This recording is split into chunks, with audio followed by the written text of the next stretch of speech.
The songs arise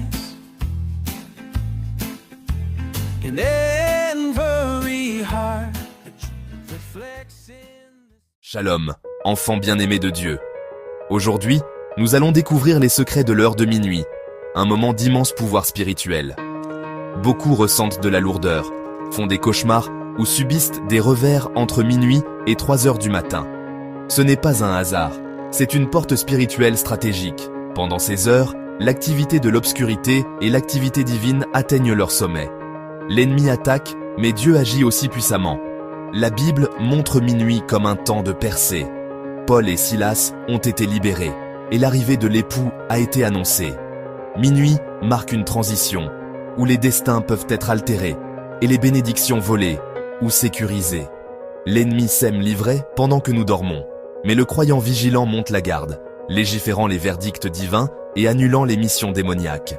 C'est votre opportunité de sécuriser votre destinée et vos bénédictions pour le nouveau jour. Dormir sans prier, c'est comme laisser votre porte grande ouverte la nuit. La prière est votre système de sécurité spirituelle. Elle tient l'ennemi à distance pendant que vous vous reposez. Sans elle, vous êtes vulnérable aux cauchemars, aux attaques et aux malédictions renforcées.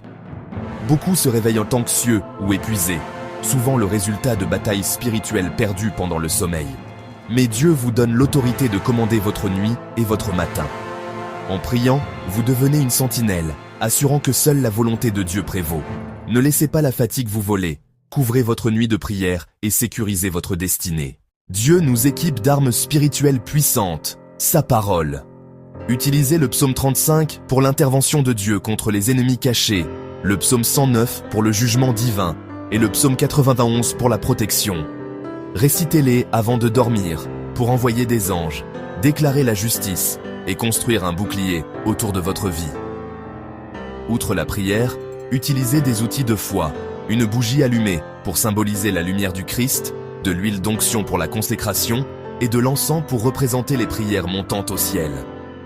Ces objets concentrent votre cœur sur la puissance de Dieu, non pas comme des talismans, mais comme des actes de foi. Faites de ces psaumes et symboles une partie de votre routine nocturne. Que votre espace soit rempli de la présence et de la protection de Dieu. Voici votre plan de bataille de minuit. Commencez par l'adoration. Chantez ou louez Dieu pour changer l'atmosphère. Repentez-vous et recevez la purification par le sang de Jésus, en vous assurant que votre cœur est juste. Passez à la guerre spirituelle.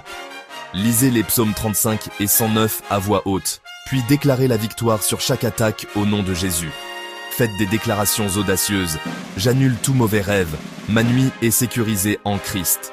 Scellez vos prières avec le psaume 91 pour la protection. Remerciez Dieu pour la victoire et dédiez-lui votre nouveau jour. Déclarez la faveur et la percée sur votre journée à venir. Dormez en paix, sachant que l'armée du ciel monte la garde.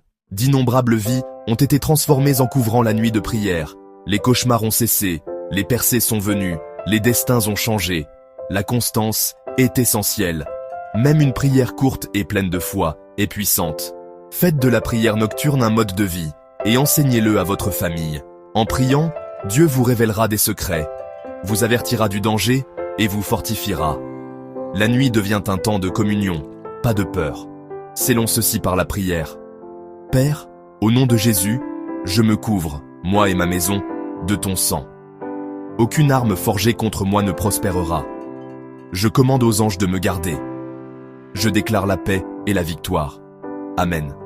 Dormez bien. Votre destinée est sécurisée.